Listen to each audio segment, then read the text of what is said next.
오늘 경기 어떻게 보십니까? 오늘 경기 그렇게 재미가 있을 것 같지는 않습니다. 소잘할 수 없어. One,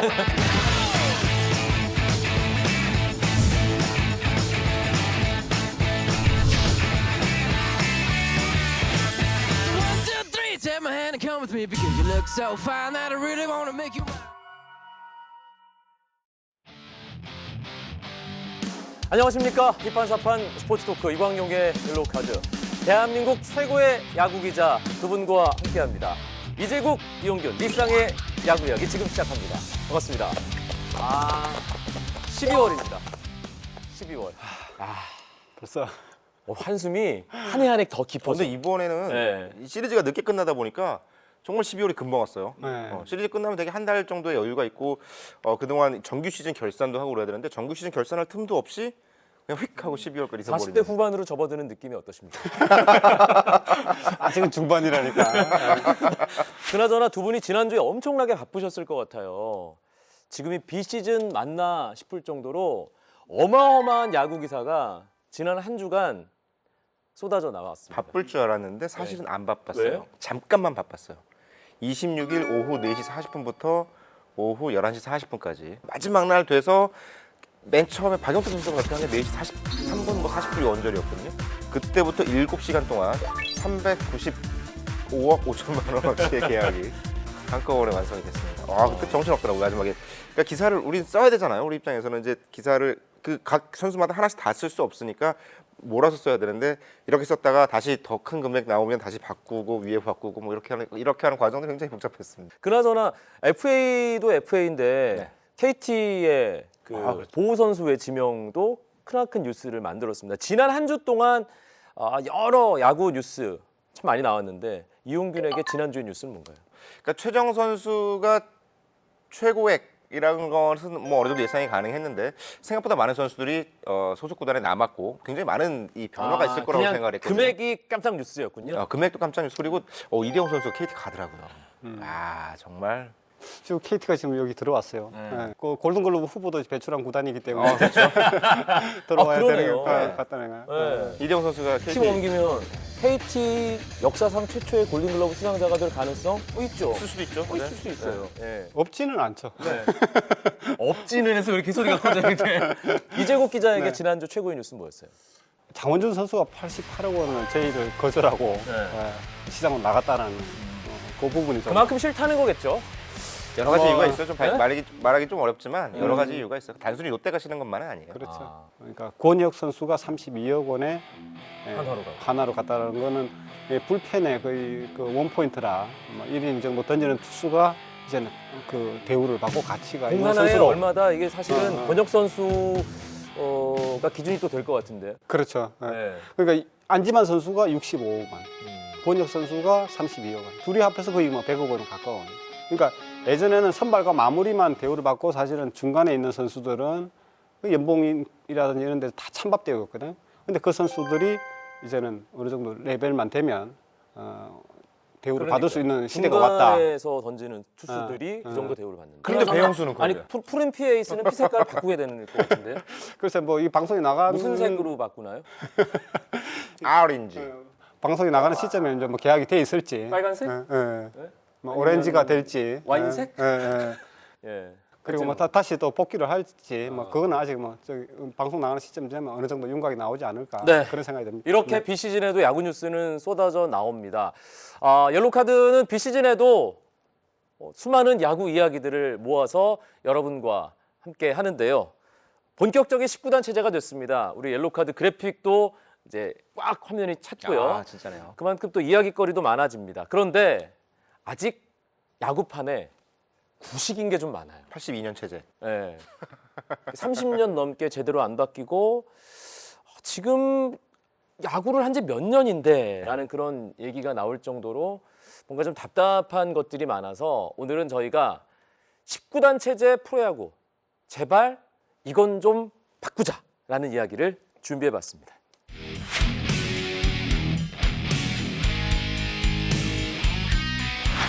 이 주제를 던진 분이 이용균 기자입니다. 바꾸고 싶은 게 너무 많아요. 네. 그러니까 이게 그동안 프로야구가 많은 시행착오를 겪으면서 여러 가지 제도 변화가 있어 왔거든요. 근데 지금 따져보면 오히려 옛날 제도가 더 좋았던 경우도 많아요. 그 이후에 사실은 이제 프로야구 역사를 보면 과거에는 이 어떤 정치적인 입김을 바탕으로 KBO의 권력이 굉장히 강해서 KBO가 뭔가 변화를 시도하려는 움직임이 있을 때 구단들이 쉽게 받아들이는 측면들이 있었는데 이 흐름이 바뀌면서 어떤 정치적인 탈락이 되고 그러면서 구단의 입김이 강해지면서는 오히려 제도 변화에 굉장히 더뎌지는 구단들이 각각의 이해득 실관계가 복잡하게 얽혀 있다 보니까 뭔가 변화를 추구하기 굉장히 까다롭게 바뀐 상황들이 굉장히 많거든요. 그러다 보니까 무슨 좋은 아이디어가 나와도 그래 그렇게 하자라고 결심해서 움직이는 경우가 굉장히 많지 않아요. 구단들의 이해득 시기에 따라서 쉽게 바꾼 건 그 선수들 연봉을 쉽게 깎을 수 있도록 하는 제도 이런 네. 것들은 아주 쉽게 단숨에 바꿀 수 있는 연봉은 내려가고 FA 금액은 올라가고. 예. 그런 과정들 외에는 정말 리그 전체 발전을 위한 합의 사항은 거의 이루어지지 않는. 그래서 지금이야말로 이제 10기구단 체제가 됐을 때야말로 찬스가 아닐까. 이제는 바꿀 때가 됐죠. 뭘 바꿔야 되나요? 저는 여러 가지를 바꿔야 되는데 일단 포스트 시즌 제도 어떻게 할 건지 그게 너무 궁금해요. 1위부터 5위까지 가려고 하는 거는 대충 윤곽이 나온 상태죠. 그렇죠. 네. 그 1.5게임 차 4위하고 5위가 예. 1.5게임 차 이내에 들어가면 단판 승부로 와일드 카드 게임을 이제 해서 준 플레이오프 진출팀을 가리는군요. 그렇죠. 그렇게 하기로 했죠. 그러니까 총 10개 팀인데 5개 팀이 가을 야구를 할 수 있는 그런 상황이 왔습니다. 그러니까 힘들겠지만 5위가 한국 시리즈 우승을 할 수도 있는. 뭐 불가능한 패런 건 트레이스 아니죠. 5위가 네, 한국 불가능한 건 시리즈. 아니죠. 뭐 어떻게 바꿨으면 좋겠어요, 근데 이은규 기자. 저는 그 1.5경기 차이라는 규정이 조금 불안해요. 만약 경기 일정상 5위 팀과 이 4위 팀의 승차가 뭐 2.5경기 차인데 마지막 경기가 5위 팀과 3위 팀의 경기다. 이러면 3위 팀 입장에서 무조건 와일드카드 한 판을 만들어야 되는 상황이잖아요. 그래야 에이스를 쓰고 올라오니까.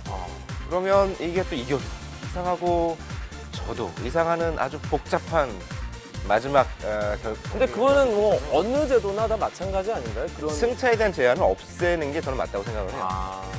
리그 전체 발전을 위해서, 리그의 매출 확대를 위해서는 포스트 시즌 경기 수가 늘어나는 게 정답이거든요. 그렇기 때문에 저는 개인적으로는 4위, 5위의 와일드카드 제도를 만들고 와일드카드를 만드는데 승차 제한 상관없이 없이. 예. 단판 와일드카드를 만들고 그 와일드카드 승리팀이 저는 1위랑 붙었으면 좋겠어요. 에? 7전 4선 승제. 이건 또 뭐죠? 그리고 2위랑 3위가 7전 4선 승제를 벌이고. 메이저리그의 방식과 비슷하게 한다. 네, 그래서 그러니까 포스트 시즌은 지금 쉬는 날이 생기잖아요. 한국 프로야구는 이틀 경기하고 하루 쉬고 이틀 경기하고 하루 쉬고 이런 식으로 7전 4선 승제를 하더라도 그런데 이 동시에 7전 4선 승제가 하루 정도의 텀을 두고 돌아가면 쉬는 날 없이 매일매일 야구가 벌어지거든요. 포스트 시즌 기간에 일정도 좀 당길 수 있고 경기 숫자도 늘 수 있고 선수들 체력 안배도 하고. 그러니까 리그 전체 매출 확대에 위해서는 포스트 시즌 경기가 늘어나야 됩니다. 네. 포스트 시즌 경기의 흥미를 좀 더 유발하기 위해선 지금처럼 1위 팀이 좀 많은 어드밴티지를 갖는 것보다는 좀 더 이번 기회에 확 틀어서 좀 더 치열한 단기전 승부를 하는 게 좋겠다. 정규 시즌 성적 따위 아무 상관없다. 그냥 1위, 4위, 2, 3위 붙어가지고 지금도 크로스 어느 토너먼트로 정도- 가자. 색다르네. 방송용으로 가능한지 모르지만 다이다이라고 해야 되나? 맞짱 승부. 네, 맞짱. 승부. 네. 좀 위험해 보이긴 하네. 익숙하지 않아서 그렇지. 내가 막 무서워져 이제. 재밌다니까요. 그런 방식도 뭐 하나의 뭐 생각은 해볼 수가 있겠지만 네. 그 사실은 양대리가 되지 않는 한 좀 그거는 좀 정규 시즌에 대한 너무 좀 그런 정규 의미가 시즌 퇴색되는- 성적이 너무 많이 무시될 수 그러니까 있다. 의미가 퇴색되는 이제 네. 그런 상황들이 되지 않나.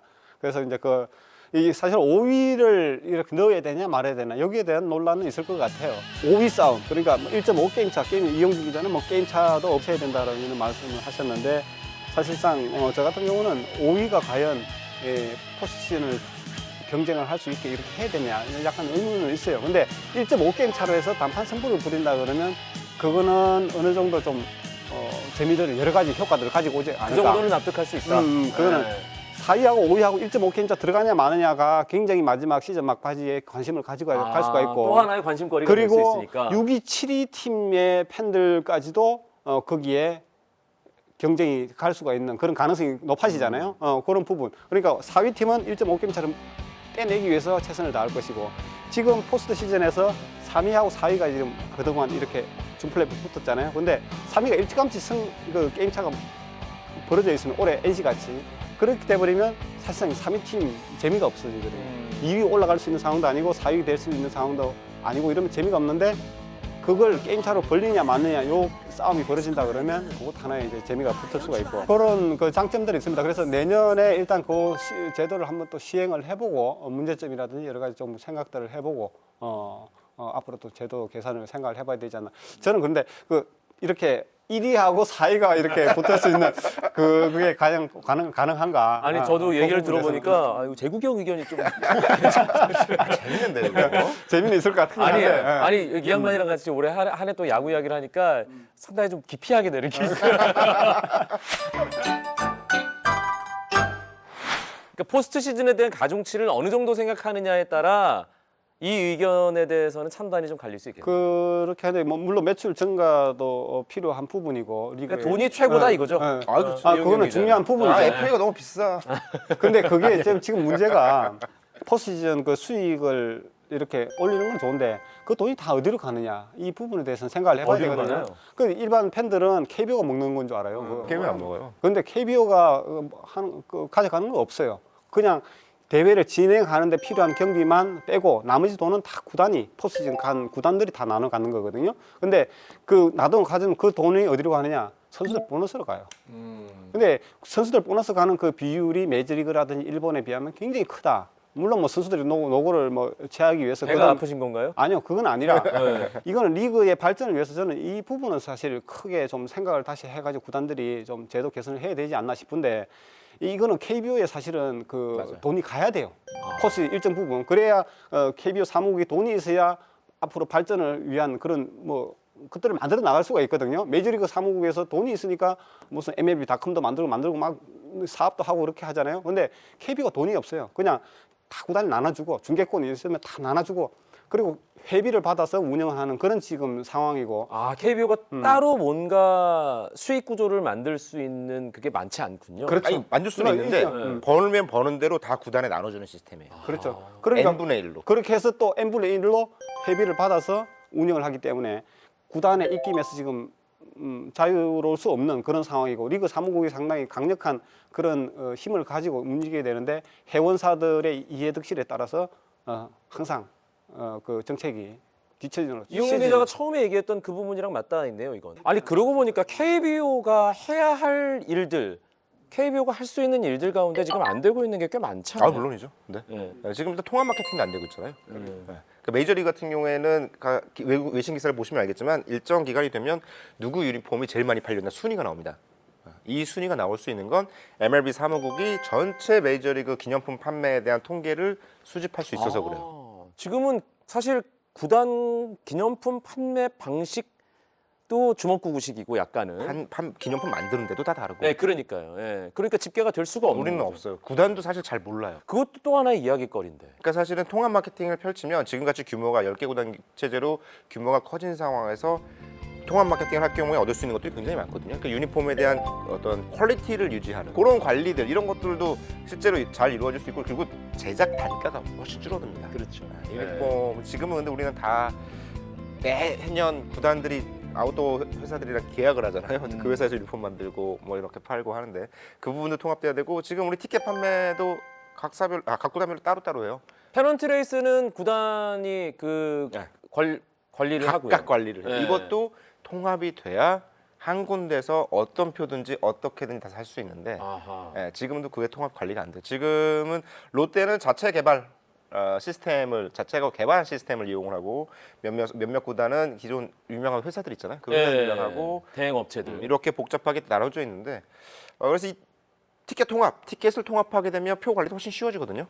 한 군데서 통합하고 통계도 잘 나오고 매출에 대한 뭐 결산도 잘 될 수 있는데 이 부분이 한번 하자고 논의를 했었는데 각 롯데는 야 우리 개발하는데 돈이 얼마나 들었는데 그럼 우리가 다 할게. 옆에 그런 있던 거 개발하는데 돈 쓰지 말고 다른 데 돈을 좀. 그러면 롯데가 이제 네. 이 국내가 현장에서 가장 부족한 것 중에 하나가 무슨 여성 팬의 비율을 리서치 회사에 맡겨서 앞에서 이렇게 세보고 뭐 이래야 할 수 있어요. 근데 사실 티켓망이 완성이 되면 전체 구단의 어떤 종류의 팬들은 좀 이상하지만 그러니까 일단 회원 가입할 때 최소한의 개인 정보, 신상에 대한 건 가지고 입력을 하기 때문에 CRM을 할 수 있거든요. 이걸 하는데 이것도 지금 못 하고 있고 다 구단 이해득실 때문에 통합이 잘 안 돼요. 아니 티켓 판매 방식과 관련해서는 사실 이번 가을 야구에서도 문제가 상당히 많았잖아요. 돌렸죠. 그렇죠. 예. 걸렸죠. 뭐 어찌 됐든 간에 일반 팬들이 티켓을 구하기가 정말 힘들어서 답답한데 그런 뉴스가 나오니까 분통이 터지는 아유. 거거든요. 저도 화나더라고요. 예. 동시 접속을 했을 때 서버가 마비될 정도로 지금 그런 상황이니까 뭐 집에서는 좀 모르겠습니다. 제가 뭐 예매해서 들어가고 그러지는 않기 때문에 그러니까 개인 예. PC로 들어가서 예매 는 불가능하다는 그런 얘기 성공하기는 들었어요. 거의 불가능하다는 그렇죠. 거죠. 그렇죠. 예. 뭐 거의 뭐 자전거 타고 달 날아가는 그런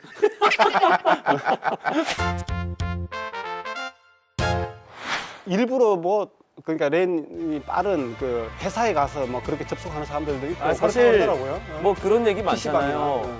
소위 업자라는 분들이 한 곳에 모여서 아주 강한 그 망을 가지고 동시 접속해서 표를 입도선매하는. 그러니까 네. 그 결국 암표를 건조를 하고 그 표 예매를 좀 편하게 하기 위해서 그렇게 제도를 도입한 건데 이게 암표를 건조를 하기보다는 오히려 또 암표를 양산하는 그런 지금 분위기로 좀 흘러가고 있어요. 그래서 그 현장 판매분을 저는 조금 더 그 분량을 좀 더 늘리는 게 맞지 않나 이런 생각은 들어요. 그게 뭐 아날로그적인 그런 방식이긴 하지만 어울립니다. 네, 저 아날로그와. 예전에 그 대학 시절에 그 항상 중간고사가 그 포스트 시즌에 걸리잖아요. 그러니까 2학기 10월 달에. 중간고사. 10월 달에. 우리 다 알죠. 그러니까 그걸 시험을 하다 이걸 치고 가면 표를 구할 수가 없어요. 새벽부터 줄을 서야 되니까 잠실구장에. 사실 뭐 아버님이 이 방송을 보실지 모르겠지만 시험을 보지 않고 간 적도 있어요. 그래야 표를 구할 수가 있으니까. 야. 그 줄을 서서 이제는 말할 수 있다. 예, 예. 신문지를 깔고 앉아서 그 해던 요새는 뭐 몇 년 전에는 뭐 텐트를 치고 그런 적도 생겼지만 그런데 그 방식도 나름대로 추억이고 가을 야구만의 그 풍경이 아닌가 거기 가서 일본 프로야구 같은 경우는 여기다 한 단계 더 나가는데 현장 판매뿐만 아니라 사실 회원들 있죠. 회원들. 연간 회원들. 연간 회원이라고 부르는 사람도 있고 무슨 그냥 회원이라고 부르는 그러니까 연간 티켓 구매자가 있고 그리고 무슨 클럽 팬클럽 같은 네. 회원들이 있잖아요. 이 두 회원 조직에게 포스트 시즌 입장권 우선 배분을 한답니다. 괜찮네요. 네, 근데 이거를 이제 여기 선착순 아니고 신청하고 추천 방식으로 물론 이제 연간 티켓 구매자들에겐 더 좋은 높은 확률을 제공을 하고 이분들은 좀 낮은 확률을 제공하는데 그러니까 그거- 충성도에 따라서 그건 전 기본이라고 혜택을 생각을 주는 해요. 거네요. 당연히 예. 그 노인들에게 예. 일종의 경로 우대 티켓 네. 미리 예약할 수 있는 그러니까 노인들을 위한 그 표가 따로 있다고 그래요. 사실은 그 나이 드신 분들은 인터넷으로 뭔가를 하는 못하죠. 게 아무래도 젊은 사람들보다는 익숙치 않기 때문에 그럼요. 그런 분들을 위해서라도 이재국 기자의 방식. 관중석 규모가 너무 작다. 그 부분 때문에. 아니 그런데 삼성도 2016년부터는 그렇죠. 팔각구장에서 이제 야구를 하게 되는 것이고 그렇죠. 뭐 수원 KT도 2만석 넘게 네. 구장을 증축을 했고요. 그렇죠. 예, 그렇기 때문에 이제 한 2016년, 17년 그쯤 되면 이제 어느 정도 한 2만 평균 한 2만 정도의 그 한 구장당 관중 수는 확보가 되는 거니까 그 시기를 대비하기 위해서라도 우리가 오늘 논의한 이 티켓 판매 방식의 변화 혹은 개혁 이건 필요할 것 같습니다. 그렇죠. 예. 네. 근데 이걸로 끝나나 오늘? 시간 진짜 많이 지났는데. 아니 뭐, 네. 뭐 MVP 투표라든지 뭐 여러 가지 또 제도 개선. 아니 제도 개선과 관련된 얘기를 좀 더 하죠. 네. 예. 저는 MVP 투표가 베네켄 선수 20승 했는데 빵표 빵표. 나왔잖아요. 아, 그죠, 그러네요. 예. 아 그래서 이거 동아일보의 황교익 기자가 먼저 이제 기사를 통해 지적한 부분들이 있는데 그 메이저리그 같은 경우에는 그냥 1등에게 한 표만 주는 방식이 아니라 1등부터 10등까지 다 적으면 1등 선수에게 14점, 2등 9점, 그리고 9, 8, 7, 6에 1점까지. 아 1등 가중치가 1등 있고. 가중치를 주고 그렇게 해서 투표를 해서 1위 표를 다 30명으로부터 받으면 이제 그게 만장일치 MVP가 되는 거거든요. 그래서 딱 순위를 매겨놓고 그 해당 선수에게 그러면 순위가 나오고 그래서 우리는 지금 MVP는 의미가 있지만 2등이 별로 의미가 없잖아요. 3등은 아예 의미가 없고 뭐 20등하고도 빵표 받는 상황이니까 그런 걸 따져보면 2등, 3등, 4등의 의미를 두기 위해서라도 점수제를 쭉 하는 거예요. 이 제도는 1995년까지 한국 프로에서 도입을 하고 진행을 했던 방식입니다. 1982년에 박철순 선수가 만장일치, 뭐 지금까지 역사상 유일한 만장일치 그 MVP였고 그 이후부터 해서 점수제, 포인트제로 해서 진행을 했거든요. 그렇게 MVP와 신인왕을 뽑아왔는데 1995년에 하나 이제 사건이 있었죠. 그러니까 뭐 아시겠지만 LG의 이상훈 선수가 20승을 했고 당시에 오비의 김상호 선수. 김상호 선수가 잠실을 홈으로 쓰는 예. 선수 중에서 최초로 홈런하게 된 25홈런에 그 일이 있었는데 그때 MVP가 김상호 선수가 받았었죠. 점수가 어떻게 나냐면 김상호 선수가 510점을 받았고 이상호 선수가 300점을 받았어요. 그때 근데 대부분은 사실 20승이라는 그쪽에 무게가 상당히 쏠렸는데 김상호 선수가 굉장히 큰 점수 차로 1위를 하니까 이 제도에 대한 문제가 있다. 이런 얘기가 나왔거든요. 그때 왜 그렇게 됐냐면 이상호 선수가 뭐 아시는 분은 이제 많이 아시겠지만 사실 기자들이랑 아주 네. 돈독하게 지냈던 것이고 너무나 똑똑한 네. 이 포인트 제도의 단점이 뭐냐 하면 1위, 2위, 3위 이렇게 순차적으로 주면 되는데 이상호는 빵점을 이런 거죠. 아예 그냥 순위에 없어요. 이렇게 돼버리니까 감정적으로 대응하는 그렇죠. 거죠. 점수 차가 굉장히 커져버린 거죠.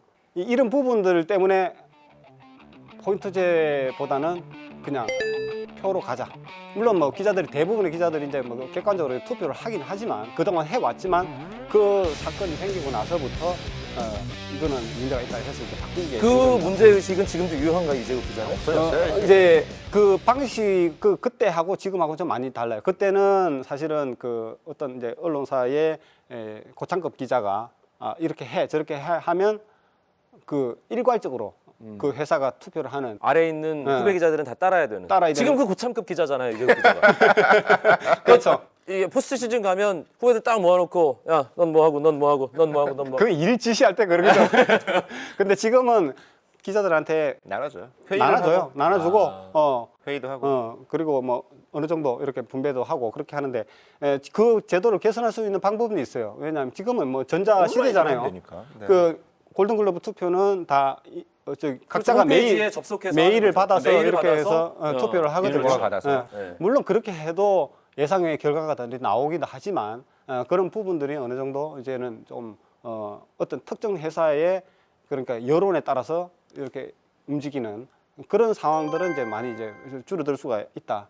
그렇게 봤을 때는 포인트제로 이제 다시 돌아가도 어느 정도 되지 않을까. 골든글러브도 마찬가지고 골든글러브도 결과가 나와 보면 1위하고 2위하고 표가 굉장히 박빙이 될 거라 생각하는데 점수 차가 굉장히 커져버리는 상황이 생길 수가 있어요. 근데 이거는 누구에게나 한 표가 있기 때문에 그래서 항상 외야수가 팽팽한 거예요. 그러니까. 외야수는 3명은 줄 수 있으니까. 그러니까 그래서 1인 1표제도 지금 문제가 있다. 승자 독식 제도를 조금 완화시키기 위해서라도 한 명이 이제 여러 명에게 가중치를 줄 수 있는 시스템이 도입돼야죠.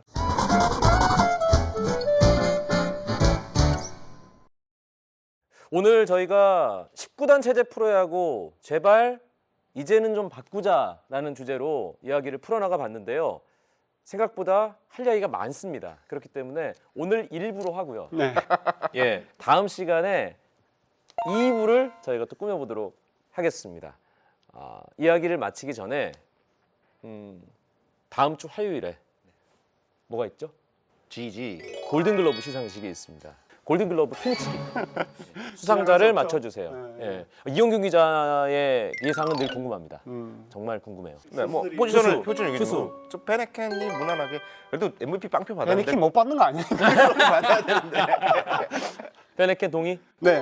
네. 근데 이번 후보들 보면 뭐 대략적으로 다 이렇게 나오는 것 정해져 같아요. 있어요. 어느 정도 네. 예년보다는 경쟁 구도가 좀 네. 그 심하지 이용균 않다. 기자가 다 얘기하고 거기서 다른 의견이 있으면 이재욱 기자가 딴지를 거는 걸로 하죠. 빨리 하죠. 지금 시간이 너무 많이 지났기 네. 때문에 포수는 후보 중에는 양의지 선수가 제일 낫지 않았나라는 생각. 이정 선수도 굉장히 잘했지만 후보 중에는이라는 조건을 붙인 건 이정훈 선수가 빠졌죠. 이정훈 선수가 어중간하게 지명타자 출전 경기 수와 포수 경기 수가 둘 다 채우지 못하는 바람에 중간에 공중에 떠서 어떤 포지션에도 좀 후보에 올라와 있지 않은 상황이 됐어요. 팀에서 그 부분에 대해서는 좀 안배를 해줘야 되는. 거기까지 생각할 여유가 없어. 거기서 그중에 그랬어요. SK가 사실은 시즌 막판에 네. 두산 쪽에서 양의지가 포수 그 이재원 선수가 포수 후보로 들어오냐 안 들어오냐에 대해서 굉장히 많이 신경을 썼어요. 해마다 이게 기준이 약간씩 바뀌기 때문에.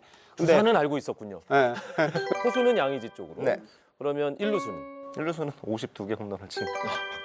2루수는 서건창. 3루수는 3루수는 좀 복잡하긴 한데 박성민인가요? 박성민 선수가 이번에는 동의하십니까? 네, 그 부분이 삼루수가 조금 그 다른 포지션에 비해서는 좀 경쟁이 되지 않나 싶은데 황재균? 황재균 선수가 전 경기 출장을 하고 아시안 게임에서도 또 상당히 좋은 활약을 했고 예측이 힘들겠네요. 아마 보면. 표심이 롯데를 잘 안 갈 것 같다는 생각이 그렇죠. 들어요. 롯데가 잘못한 일이 많아서 황재균 선수 굉장히 안타까운 일이지만 그런 것도 영향이 있군요. 있죠. 그리고 우승팀이라는 건 프리미엄 그리고 박성민 선수가 황재균 선수가 기록하지 못한 그 개그 뭐 이런 부분에서 네. 유격수는요? 유격수는 뭐 네. 뭐 MVP 해외 진출 받을 선물, 뻔했던 해외 진출 네. 선물로. 예, 강정호 선수. 외야수 3명은 좀 헷갈리지 않으세요? 아주 외야수 후보가 굉장히 많이 나왔죠. 네. 3명 꼽아보세요. 손아섭 선수와 나성범 선수가 한 자리씩을 차지하게 되고 네. 나머지 한 자리를 두고 굉장히 치열한 경합이 벌어질 것 같아요. 그 중에 누가 받을 거라고? 한 자리는 최영호 선수에게 가야 되지 않을까 공격력을 감안하면 네. 그래서 손아섭, 나성범, 최영호 최영우. 네. 이 선수 세 선수로 가지 않을까 싶어요. 뭐 비슷한 것 같습니다. 뭐 특별하게 뭐 이견 없이 뭐 이 정도로 결론이 나지 않을까. 3루수 한 자리가 사실은 저도 계산이 좀 잘 서지 않는. 누가 될 것 같으세요? 박성민 선수가 그래도 될 것 두 같습니다. 분 다 박성민 선수가 될 것 같아요. 아마도 지명타자는 뭐 이견이 없죠. 네. 지명타자는 이승엽.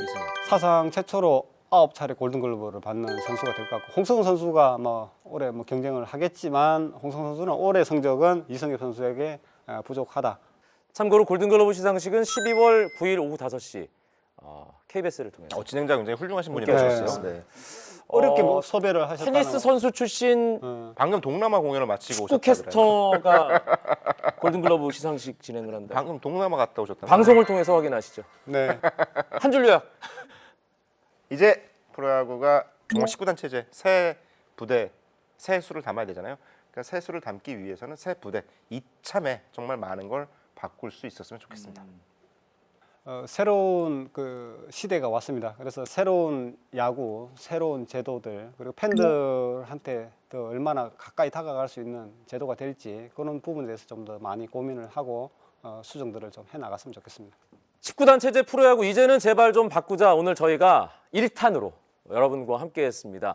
2탄에는 좀 더 알차고 풍성한 이야기를 나눌 것을 약속드리겠습니다. 오늘 좋은 댓글 남겨주신 분들 가운데 저희가 4분을 선정하겠습니다. 한 분께는 브리온 스포츠에서 제공하는 야구 글러브 드리겠고요.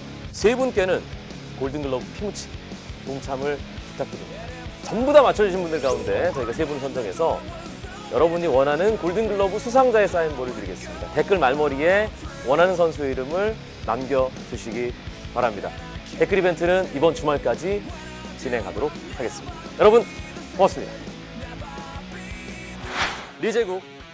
리제국. 다시 할게요. 북한에서 오셨나? 부산에서 왔습니다. 동무. 다시 할게요. 오늘은 말입니다. 저 오늘은 왜 하겠습니까? 삼성 라이온즈 팬들이 가뜩이나 지금 삼성이 또 우승한다는 보장이 없어요. 욕을 사서 뭐 또 부르는데? 이기다 이거는 자 숟가락이나 한번 페이버. 국문과 출신이 국어 국문학과 출신이 페이버가 뭐야? 팬들의 로열티가 높긴 해. 충성도. 내가 다 지적할 거야 내가. 이용규 기자가 오늘 한 얘기 중에 내가 한 거 아니라니까 동아일보의 황규인 기자가 먼저 얘기했다니까요. 가장 괜찮았다고 얘기를 하려고 했어요 제가. 사실 돈이 중요하지 않아요. 선수들 얘기를 들어보면. 중요하잖아요. 아니 그러니까 선수들의 부인들이 굉장히 중요하게 여기는데 선수들은 본인은 좀 덜 여기는 경우가 있어요. 사회 본다고? 오세요? 어? 오시죠? 뭐 사회 본다는데 가봐야 안 되겠습니까? 오세요. 살다 별걸 다 안 해.